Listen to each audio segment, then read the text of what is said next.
Aujourd'hui, on reçoit Guillaume Durando, qui est professeur adjoint au département de génie mécanique de l'Université McGill et chercheur au centre de recherche Phil Oberfeld, situé à l'hôpital juif de réadaptation du CIS de Laval. Ce midi, il vient nous présenter une vision du futur avec un coup d'œil aux technologies développées actuellement en réadaptation et qui, dans un avenir peut-être plus proche qu'on le croit, pourront peut-être être offertes à nos usagers. Qui sait? Guillaume, je te donne la parole. Ok, bonjour tout le monde. Ça me fait plaisir de présenter donc le fruit de ma recherche sur tout ce que j'ai fait depuis mon doctorat, mon postdoc et mon travail ici à McGill. Donc, comme Jacinthe a dit, donc je suis un prof en génie mécanique. Donc, tout ce que je fais, c'est plus lié à la technologie. Donc, vous verrez durant ma présentation, je travaille pas mal avec des robots, avec des versions digitales de nous, en fait, des humains. Donc, je vais présenter un peu tout ça, mais vous inquiétez pas, il n'y a aucune équation, aucune formule mathématique. C'est vraiment plus montrer en fait les résultats qu'on a obtenus dans notre lab et comment on espère que ces résultats-là vont rendre votre travail beaucoup plus facile, mais aussi en même temps aider le patient donc durant le processus de réadaptation. Donc, d'abord, la motivation qui est derrière mon travail. Donc, personnellement, j'adore travailler avec des robots.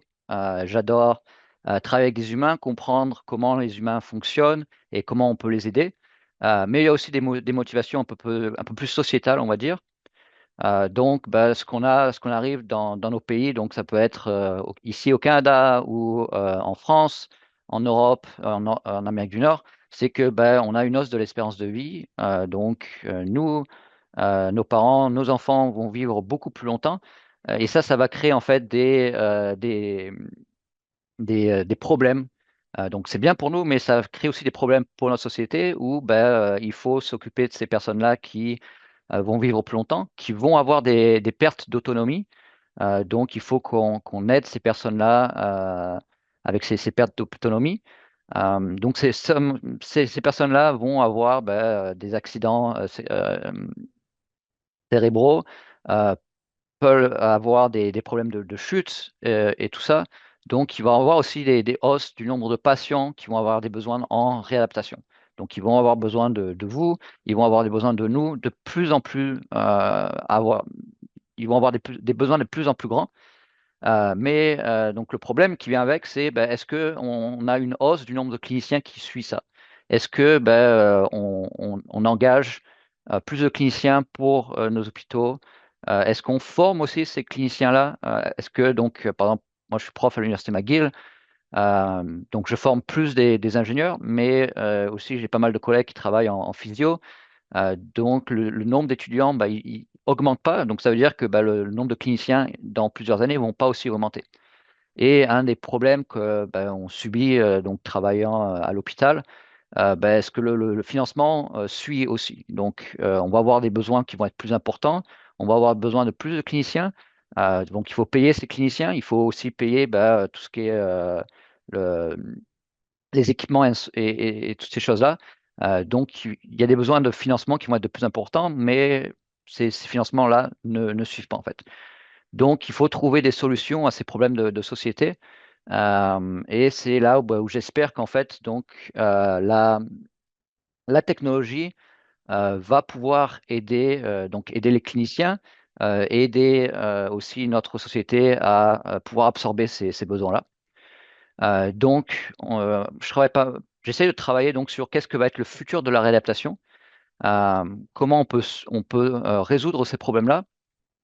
Donc, ce qui est important, c'est que comment on peut rendre en fait le temps des cliniciens, qui est quand même assez précieux, pour plus travailler avec des patients. Donc, vraiment aider des patients plutôt que devoir s'occuper de tous les à côté qui, malheureusement, prennent de plus en plus de temps.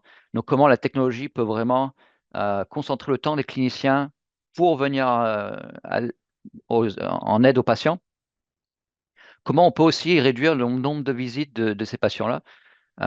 Donc, comme on va avoir plus de patients, plus de personnes âgées, le nombre de visites va devenir plus important. Donc, comment on peut essayer de réduire ces problèmes-là en essayant, par exemple, de ne pas avoir le patient qui ait besoin de venir à l'hôpital, mais est-ce qu'on peut envoyer des technologies aux patients pour qu'ils puissent s'occuper d'eux-mêmes, en fait. Donc, pour ça, mon lab voit 3 avenues où la technologie peut aider. Donc, on a l'évaluation du patient. Donc, comment on peut mettre ce processus plus rapide, obtenir des données qui sont de meilleure qualité pour vraiment aider avec tout ce qui est la décision clinique. Donc, aussi, une fois qu'on a toutes ces données, il faut aussi développer des nouveaux processus pour l'aide à la décision clinique. Donc, comment on peut aider le groupe de cliniciens qui s'occupent d'un patient, comment on peut l'aider à prendre les meilleures décisions et dans le moins de temps possible. Donc, comment on peut optimiser leur temps pour aider le patient. Et finalement, comment on peut rendre l'intervention, donc la réadaptation du patient, beaucoup plus efficace, demandant beaucoup moins de temps pour le clinicien, donc beaucoup moins de temps où le clinicien doit être en contact avec le patient pour qu'on puisse, par exemple, utilisant des exosquelettes, donc ce que je vais présenter un peu plus tard, où ben, on peut augmenter le nombre d'entraînements euh, du patient sans avoir augmenté le nombre de temps que le clinicien doit être avec le patient. Donc ça peut être le patient aidé par un exosquelette ou directement chez lui, d'avoir l'exosquelette chez lui pour l'aider à augmenter son autonomie. Donc, pour vraiment aller dans ma recherche, donc le titre de ma présentation, c'est donc d'un côté les jumeaux digitaux et de l'autre les systèmes robotiques. Donc, qu'est-ce qu'un jumeau digitaux? Donc, ça va être une représentation virtuelle de notre système squelettique, de nos systèmes musculaires, et d'essayer de comprendre en fait comment ce système-là crée des forces articulaires qui vont créer des mouvements articulaires et qui, à la fin, aident le patient ou une personne humaine à bouger. Et comment, en fait, tout ce qui est les blessures neuronales ou les blessures musculaires vont changer la façon dont les patients se déplacent. Essayer de mieux comprendre ça et d'amener cette compréhension-là à l'équipe clinique.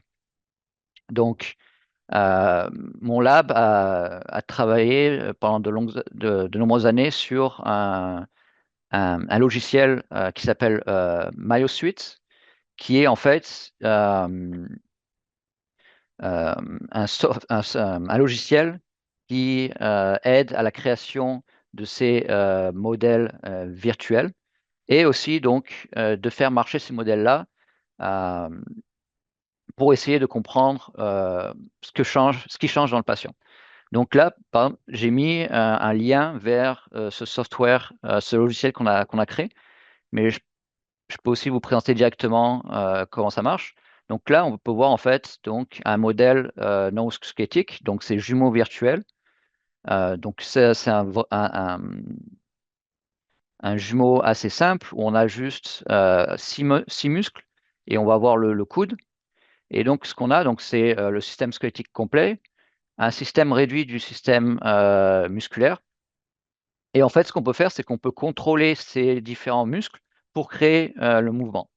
Donc par exemple, là, j'ai tous mes muscles et je peux activer ces muscles-là pour créer en fait des forces articulaires qui vont créer donc du mouvement. Donc si j'active le biceps, on peut voir qu'on va avoir une légère flexion. Et si j'active le triceps, on peut voir qu'on a une extension. Donc en fait, on va créer des contrôleurs pour contrôler ces modèles-là et essayer de reproduire en fait ce que fait le patient. Donc là, c'est un modèle quand même assez simple, mais on peut avoir aussi des modèles un peu plus complexes.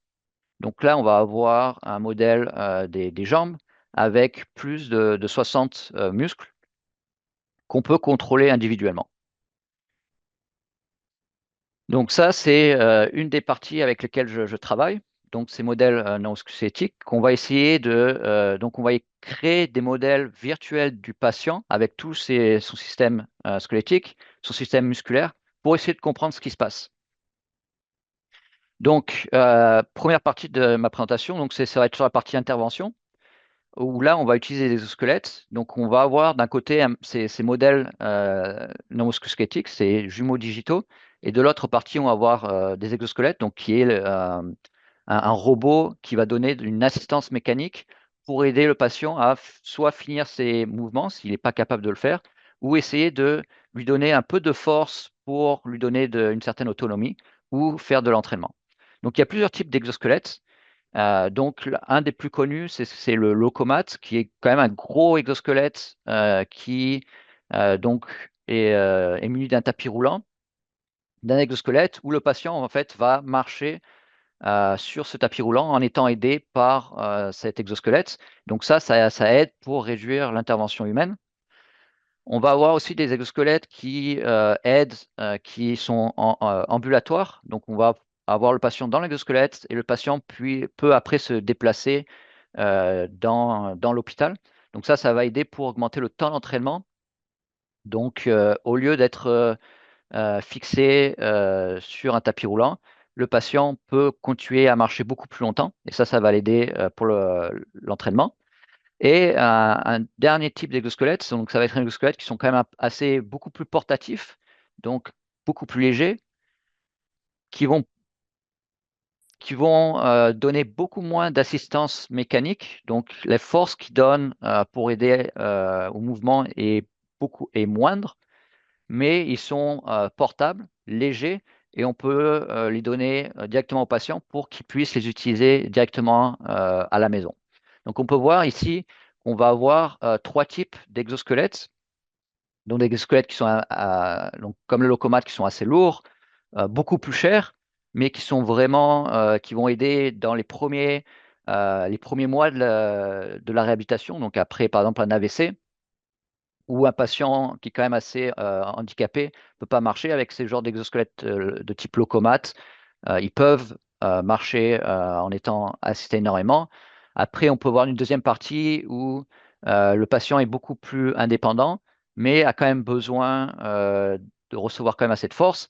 Et la dernière partie où le patient a quand même a été capable de retrouver pas mal de mobilité et on peut l'aider à être déchargé de l'hôpital beaucoup plus donc en avance et de rentrer chez lui avec une assistance mécanique. Donc, un des problèmes qu'on a avec ce genre d'exosquelette, c'est en fait, on a ces exosquelettes qui vont donner une force, mais comment être sûr que cette force-là est optimale pour le patient? Et c'est là, en fait, où on va utiliser ces jumeaux digitaux. Donc, on va créer ces jumeaux d'un patient. On va savoir exactement les forces résiduelles que ce patient va avoir. Donc, on va savoir quelles sont ses faiblesses, ses forces, et on peut donner cette information-là donc à un exosquelette pour que l'exosquelette sache, par exemple, cette personne-là, son genou est quand même assez faible, donc on va lui donner beaucoup plus de force que, par exemple, sur son autre genou qui est quand même beaucoup plus fort, où là, il a besoin de beaucoup moins d'assistance pour marcher. Et ça, c'est important pour la réhabilitation, où en fait, on veut assister une personne faible, mais si elle a la possibilité de marcher de manière indépendante, on veut pas trop l'aider, parce que si on l'aide trop, en fait, l'entraînement est moins efficace. Donc, on veut savoir exactement ce qui se passe avec le patient pour qu'on puisse lui donner une aide mécanique, une force qui est quand même optimale avec ses besoins de réadaptation. Et ça, donc, c'est ce qu'on a fait il y a pas mal d'années. Donc, on a recruté des patients de type AVC, de type avec des lésions de la moelle épinière, et on a créé des jumeaux digitaux. On était capable de savoir en fait la force résiduelle de ces patients-là. On donnait cette information-là à un exosquelette. Donc ça, c'était un exosquelette, par exemple, pour la cheville et le genou. Et on lui demandait, on lui mettait un écran en face de lui, et on lui demandait, OK, essaye de reproduire ces positions articulaires en étant aidé avec un exosquelette qui est informé de tes faiblesses et de tes forces. Donc, ce qu'on a vu, c'est que pour ces patients qui avaient quand même une perte de mobilité assez importante, on pouvait voir que en fait, ce patient-là était capable de reproduire la position articulaire qu'on lui demandait. Mais ce qu'on a quand même beaucoup aimé dans la partie plus réadaptation, c'est que en fait, les commandes que son cerveau envoyait à ses muscles avec une assistance étaient beaucoup plus euh, nettes, on va dire. Donc, il y avait moins d'effets spastiques. La forme de ces commandes, donc de ces IMG, était beaucoup plus régulière en étant assisté qu'en n'étant pas assisté. Euh, donc, on a continué un peu plus. Donc là, c'était sur l'expérience où le patient était assis. Là, donc ça, c'est pas des patients, c'était un étudiant. On voulait voir est-ce que ben, cette personne-là est capable de marcher avec un exosquelette en ayant l'exosquelette en étant informé par ses jumeaux digitaux. Mais est-ce qu'il peut faire des tâches qui sont quand même assez complexes? Donc là, l'étudiant on lui demandait est-ce que tu peux faire un moonwalk pour voir est-ce que ben, on pouvait trouver donc les forces qu'il produisait en temps réel par le modèle neurosquelettique et de lui donner une assistance qui était proportionnelle donc à ses forces résiduelles. Donc ce qu'on pouvait voir, ben, c'est que le patient, la personne, donc là c'était pas un patient, c'était un étudiant, était capable de faire des mouvements qui est quand même assez complexes en étant assisté. Et en lui donnant de l'assistance, on pouvait voir que ben, les forces qu'il produisait étaient quand même beaucoup moindres. Donc ça, c'est quand même important pour des patients, quand ils vont devoir utiliser ce genre d'exosquelette à la maison, ben, ils vont pouvoir l'utiliser, ces exosquelettes, en tout temps.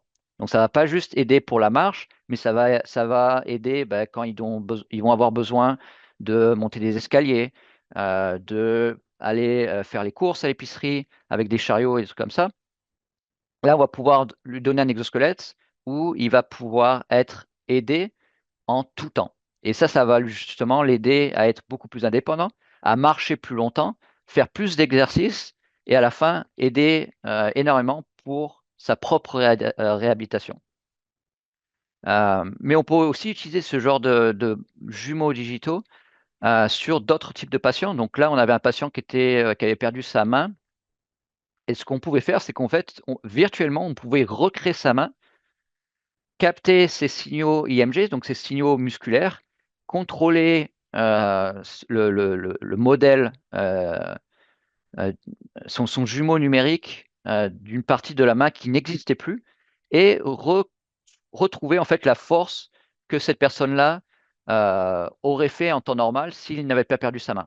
Et on peut donner donc cette information-là à une prothèse de main et ça lui redonnait en fait un contrôle de sa prothèse de manière très naturelle. Donc, il pouvait contrôler plusieurs degrés de liberté en même temps. Donc, il pouvait, par exemple, faire des flexions, extensions avec sa main, tout en fermant ou en ouvrant sa main, et donc bouger les pinces à linge qu'on peut voir ici dans cette vidéo-là. Donc, ça, c'était sur la partie plus intervention.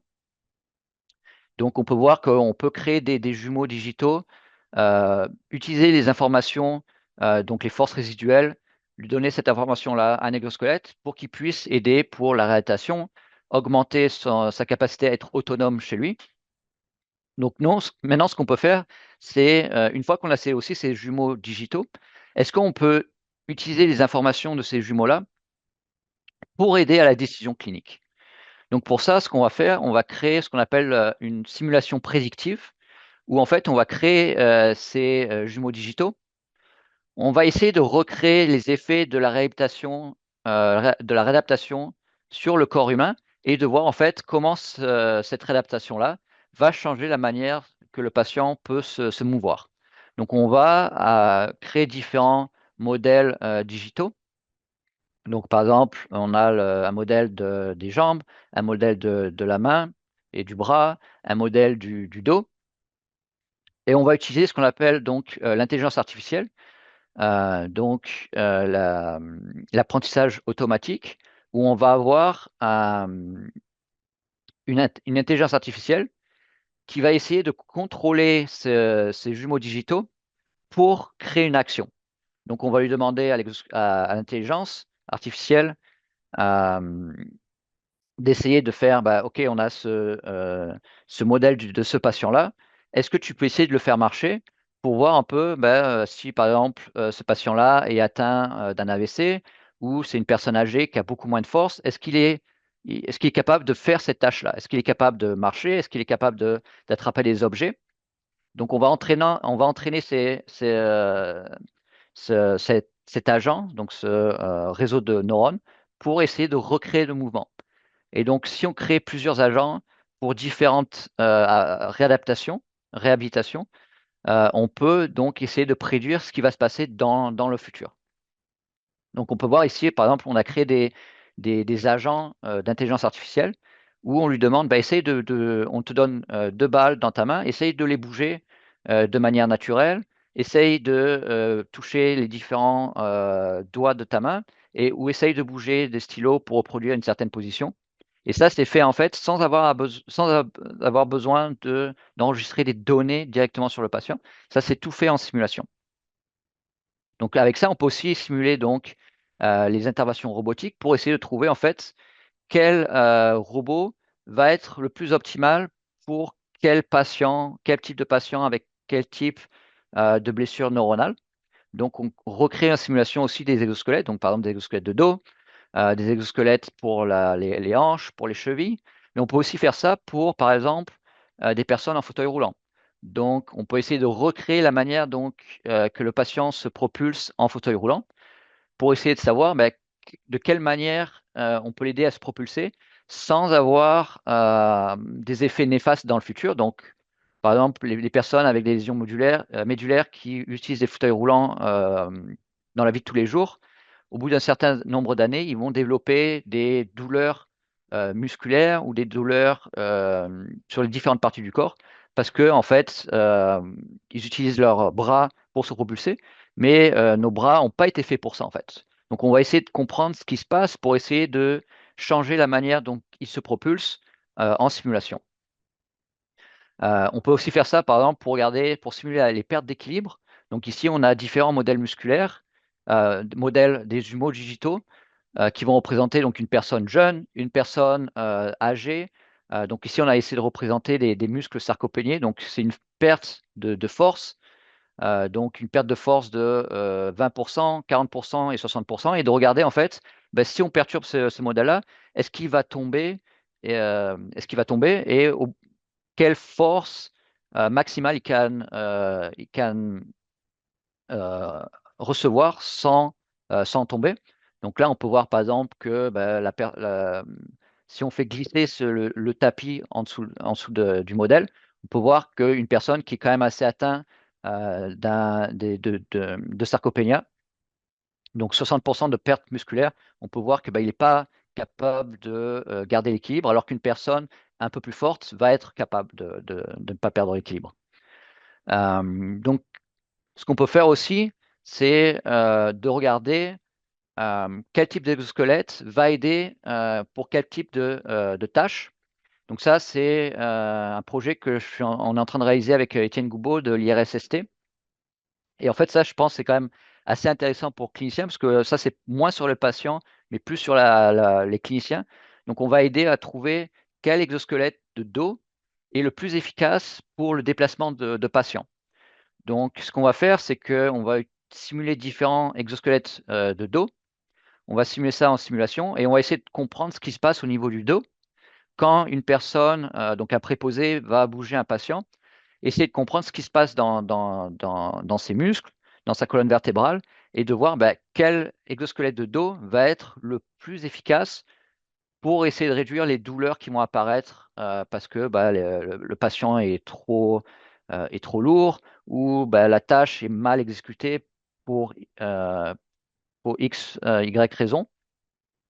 Donc, on va aussi faire des simulations en fait de ces modèles neurosquelettiques avec ces exosquelettes de dos pour savoir, pour pouvoir vous dire dans quelques années, là, vous bougez ce patient-là qui est dans cette position-là, le patient pèse tant, vous devrez utiliser cet exosquelette de dos pour que vous ne développez pas des douleurs musculaires du dos.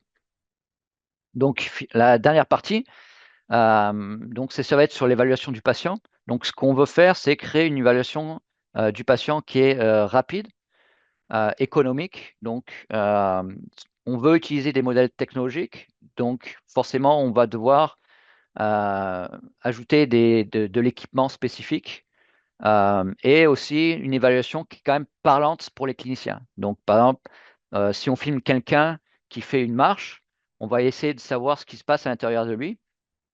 Mais le problème, c'est que bah, si on vous donne une centaine de graphes pour chaque muscle, chaque articulation, c'est pas vraiment parlant pour les cliniciens. Ça aide pas vraiment. Donc, on veut essayer de savoir bah, comment on peut prendre toutes ces données-là et essayer de transformer ces données-là en quelque chose qui est parlant pour les cliniciens. Donc, ça peut être, par exemple, de remplir directement des formulaires ou d'essayer de remplir des différentes échelles qui existent déjà, mais de faire ça de manière automatique. Donc, pour ça, ce qu'on va faire, c'est qu'on va utiliser des caméras où on va filmer le patient qui font différentes tâches. On va superposer donc ces modèles neurosquelettiques et retrouver en fait toutes les forces que la personne est en train de faire, tous les mouvements qu'il est en train de faire, pour savoir ben, est-ce que ce qui se passe pour ce patient-là. Donc par exemple là, donc ça c'est avec mon collègue James Cotton de Charlie Ryan Ability Lab aux États-Unis. Donc on peut voir, ben, on filme des patients, on est capable de retrouver tout le squelette, le jumeau digital du patient et le faire bouger en temps réel pour retrouver en fait toutes les forces, les mouvements qu'ils sont en train de réaliser. Et donc ce projet-là, donc ça c'est avec Joyce Fong de McGill aussi. On va essayer d'aider l'évaluation du patient de manière consistante, réduire le temps d'évaluation. Donc l'idée vraiment c'est ben, que le clinicien filme le patient en train de marcher ou faire différentes tâches et directement de la vidéo d'extraire toutes les mesures importantes pour le clinicien pour qu'il puisse faire son jugement clinique. Et une autre idée aussi, c'est si on peut juste utiliser une caméra, par exemple, donc le patient à la maison pourrait directement faire ces tâches-là devant la caméra de son ordinateur portable, envoyer ça au clinicien et automatiquement, euh, euh, en utilisant donc ces captures de mouvement sans marqueur et ces jumeaux digitaux, de savoir exactement comment le patient va, quels sont ses problèmes et d'essayer de résoudre ces problèmes-là en utilisant ben, soit l'aide à la prédiction simulative, la prédiction la simulation prédictive qu'on vient juste de voir, ou de lui dire ah bah il faudrait utiliser ce genre d'exosquelette pour pouvoir l'aider le mieux possible. Donc on va partir de ces vidéos-là où on va extraire donc des différentes données. Donc on va utiliser nos jumeaux digitaux, on va extraire des données et on va essayer de faire en fait de générer des rapports automatiques pour bah, aider le clinicien, lui faire gagner du temps. Donc si le patient est capable de faire ça à la maison, le patient n'a pas besoin de venir à l'hôpital et le clinicien n'a pas vraiment besoin de prendre son temps pour lui faire toutes ces tâches, s'il peut le faire ça à la maison. Donc bah, voilà, je pense que je suis juste à l'heure pour finir ma présentation. Et donc maintenant, on peut passer à la séance de questions.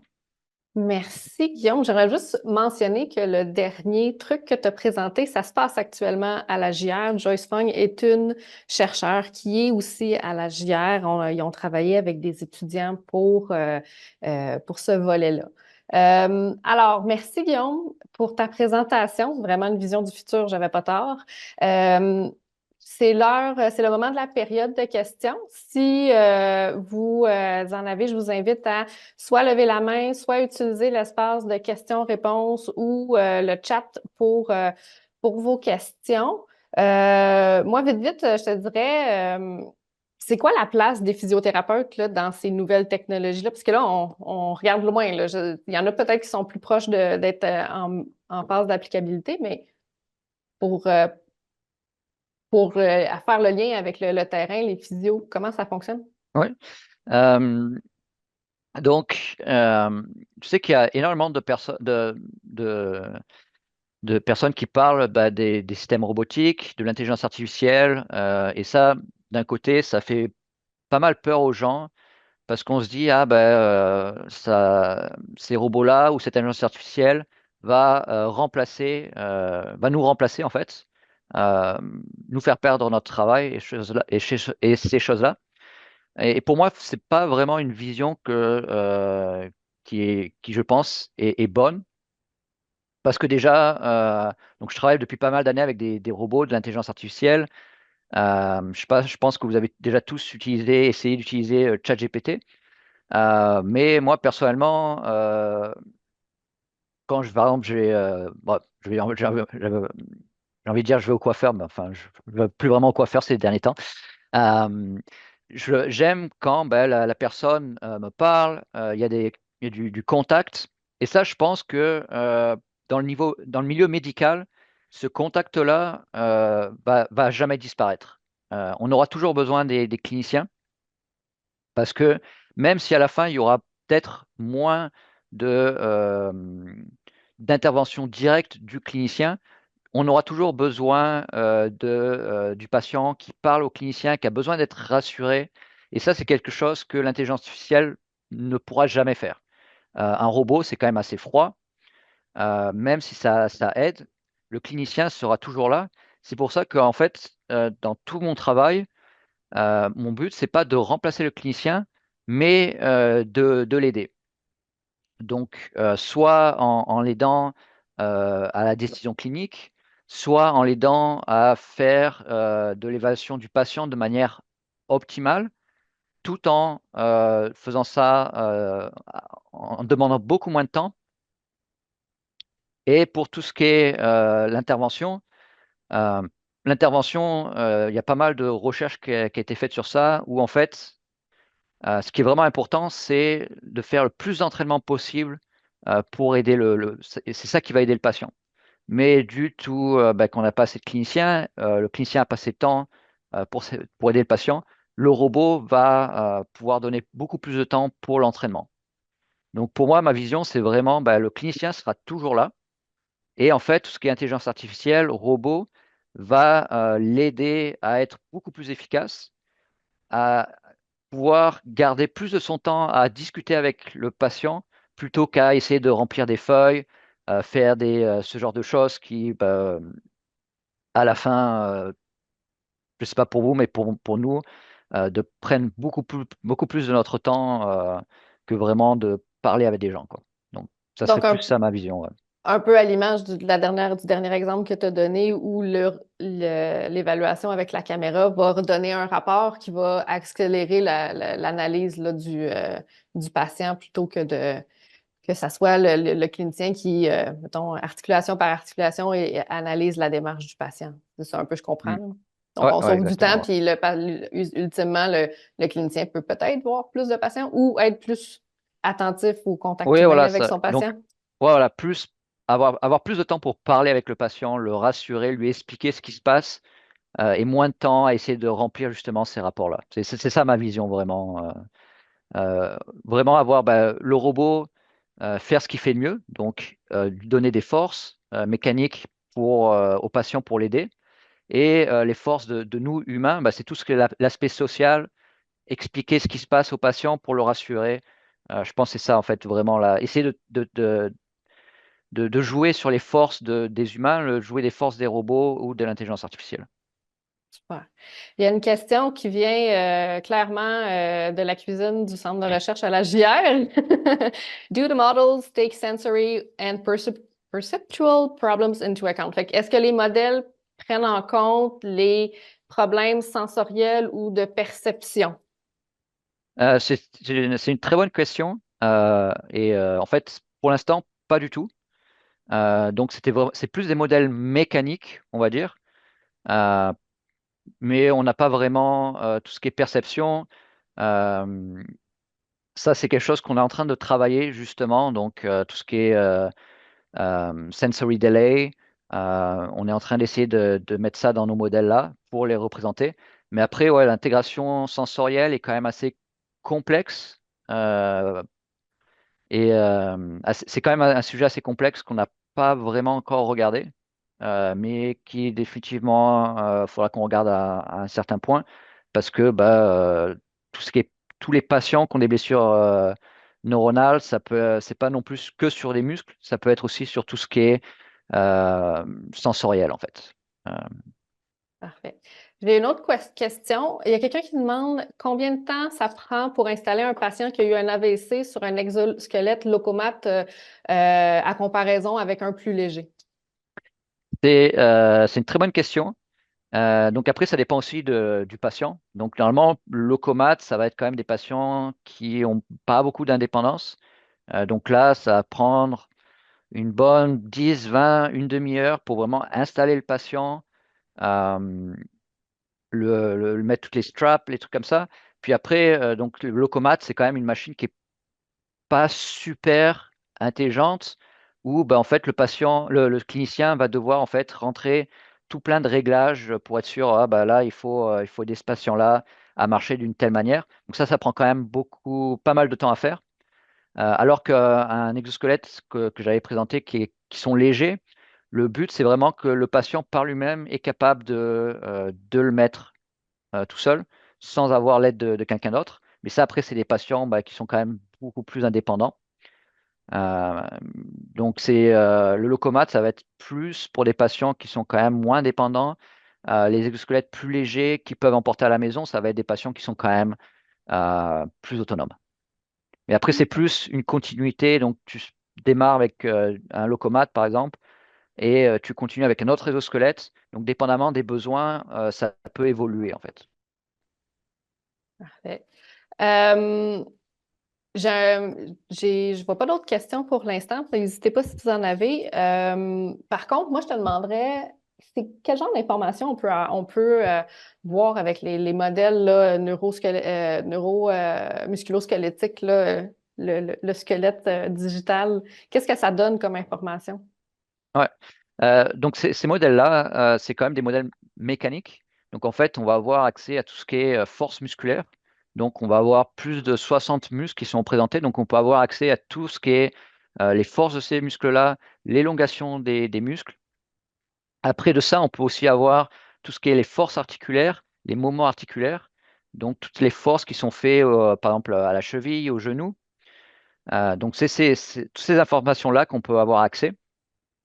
Donc, avec un exosquelette, ces informations-là sont parfaites parce qu'on peut prendre ces informations-là et demander à l'exosquelette d'essayer de les reproduire, pas en juste donnant, par exemple, un pourcentage de force.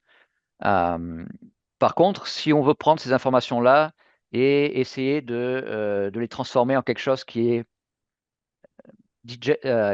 va aider les cliniciens, c'est là en fait où on travaille avec Joyce pour savoir comment on peut prendre ces informations-là et les transformer soit en différentes échelles ou en informations que les cliniciens vont pouvoir regarder et se dire, ah ok, donc ce patient-là, il a ça, ça et ça, j'ai besoin de faire ça, ça et ça pour l'aider. Et donc ça, c'est le projet avec lequel on est en train de travailler avec Joyce. Et justement, on cherche d'avoir des retours. Donc, si vous êtes intéressé, n'hésitez pas à m'envoyer un email ou à contacter Joyce ici pour justement nous dire, moi, je serais intéressé à savoir avoir ce genre d'informations ou ce genre d'informations-là, c'est trop complexe. Donc, n'hésitez pas à nous contacter parce que de toute façon, nous, on va vous contacter pour avoir justement votre retour. Donc, quand on va essayer de faire des démos aux différents cliniciens et de savoir est-ce que ça vous intéresse? Sinon, qu'est-ce qui vous intéresserait? On peut avoir ces informations-là. Comment vous voulez qu'on vous les présente en fait? Donc, c'est là où justement l'interaction entre nous, chercheurs en génie ou en physio, avec le clinicien qui travaille tous les jours avec des patients, c'est là où c'est justement important, où on cherche vos retours pour qu'on puisse développer des méthodes et des logiciels que vous pouvez utiliser et qui vont être utiles dans votre vie de tous les jours, quoi. Pour ça qu'en fait, il y a certains des trucs que tu as montrés qui sont ici. Tu sais, il y a peut-être pas tous les exosquelettes, mais il y en a certains qui sont ici, les modèles que tu travailles, puis l'évaluation des patients. C'est des choses qui se travaillent actuellement ici à la JR. Fait que s'il y a des usagers ou des usagers, mais des cliniciens qui sont intéressés à collaborer, absolument. Je pense que tous les chercheurs de la JR sont intéressés à collaborer avec les cliniciens. Là, je vois dans le chat, il y a une question qui vient de la cuisine. Elle est très pointue, fait que je vais la garder pour un petit peu plus tard parce que j'en ai une qui est un peu plus générale. On me demande, est-ce que il y a une question d'accessibilité sociale ou de l'impact psychosocial qui est analysé là, avec toutes ces modalités-là? Est-ce que les usagers acceptent ces modalités-là? Est-ce que, parce que des fois, il y a des patients qui refusent même la marchette dans certains cas. Puis comment est-ce qu'on peut faciliter l'accessibilité de de ces exosquelettes-là ou de ces modalités-là par les patients?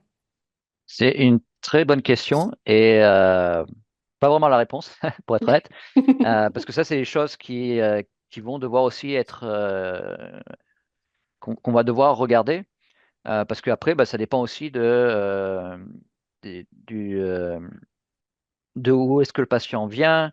Ça peut être des sujets de religion, de culture, des choses comme ça, où bah, certaines cultures vont être beaucoup plus acceptées, ouais, plus facilement accepter les nouvelles technologies, d'autres moins.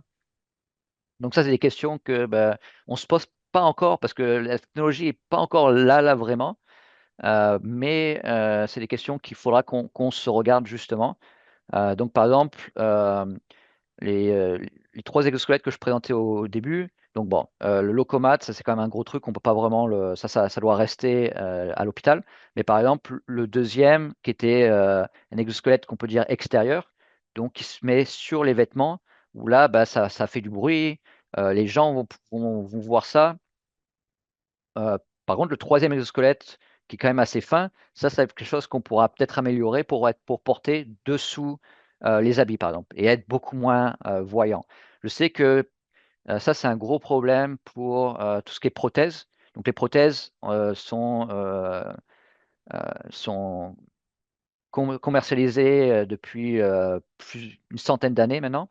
Et je sais que j'ai parlé avec pas mal de gens qui ont une amputation où en fait, ils aiment pas avoir des prothèses mécaniques à cause du bruit en fait.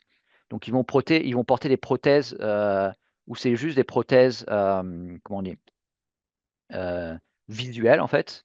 Donc vraiment pour pas montrer qu'il a une amputation. Alors que les prothèses robotisées, bah, ça fait du bruit, ça a pas mimiqué vraiment la main, donc ça se voit de suite que bah, c'est un système robotique et pas une main naturelle. Donc certaines personnes vont pas aimer ça du tout, donc veulent pas être différents des autres. Certaines personnes, donc la nouvelle génération, ils aiment ça avoir des prothèses robotiques en fait, et que ça ressemble vraiment à des robots et moins à des humains, à une partie humaine, on va dire.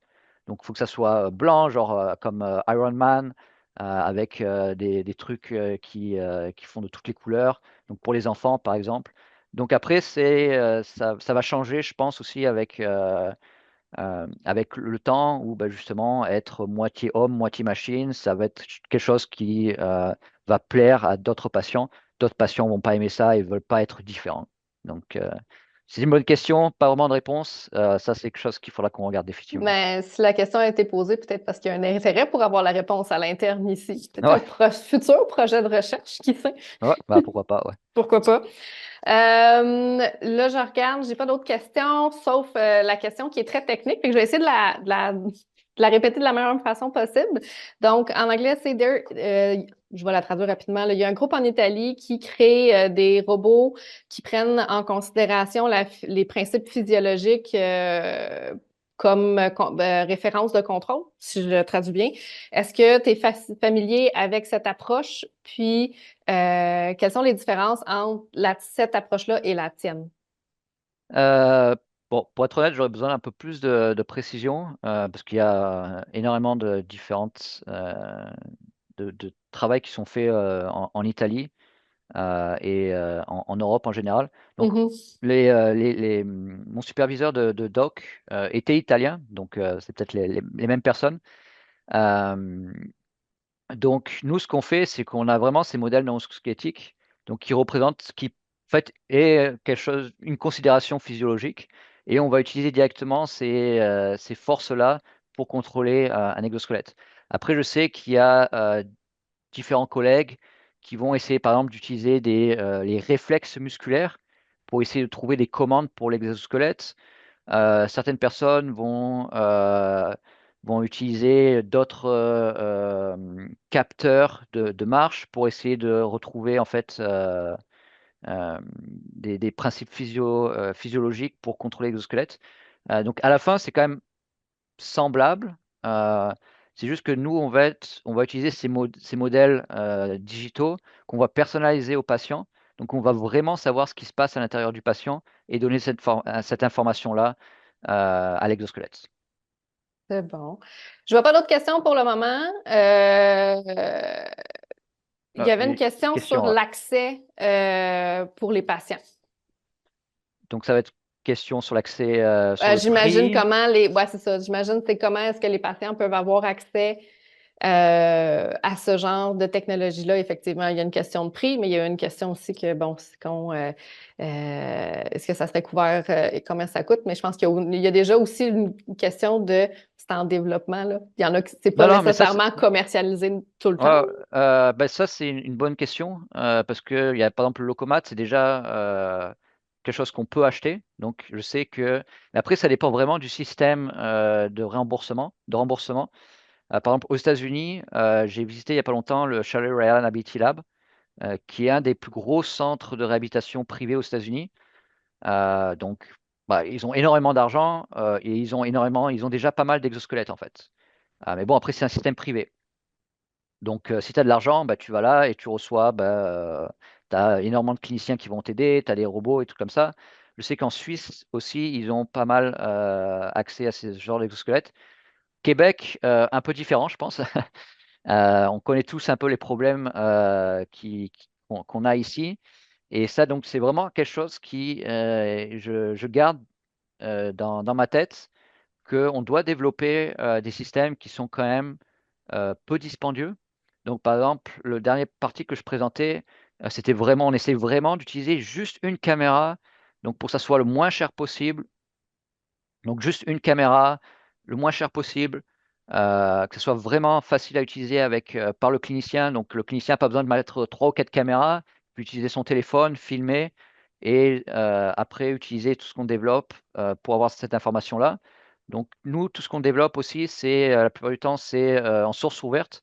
Donc, c'est des projets qui sont gratuits, que les gens peuvent réutiliser. Tout le code informatique derrière est ouvert. Donc, les différentes personnes, des compagnies, d'autres chercheurs peuvent réutiliser tout ce qu'on fait. Et aussi, on est en train de regarder, en fait, de créer nos propres exosquelettes euh, pour voir ben, comment on peut réduire le prix énormément pour qu'on puisse après le mettre sur le marché. Et après ça aussi, c'est une discussion avec, donc je suis pas sûr que ce soit vraiment Santé Québec, mais tous les gens qui s'occupent des remboursements de ces médicaments-là, des médicaments, pour savoir eh ben, qu'est-ce qui s'apprendrait pour qu'on puisse être remboursé pour l'utilisation d'un exosquelette. Donc on peut soit peut-être le louer si c'est trop cher, ou bah, l'acheter et l'utiliser à la maison si c'est pas trop cher. Mais ça, c'est quelque chose qu'on garde dans la tête pour essayer justement, bah, pour réduire le niveau d'accessibilité, parce qu'à la fin, tout ce qu'on fait, si ça va être juste utilisé par des personnes très riches aux États-Unis ou en Suisse, pour moi, personnellement, ça a peu d'intérêt. Bon. Ben, je te remercie. Je pense on va conclure là-dessus. Merci énormément, Guillaume.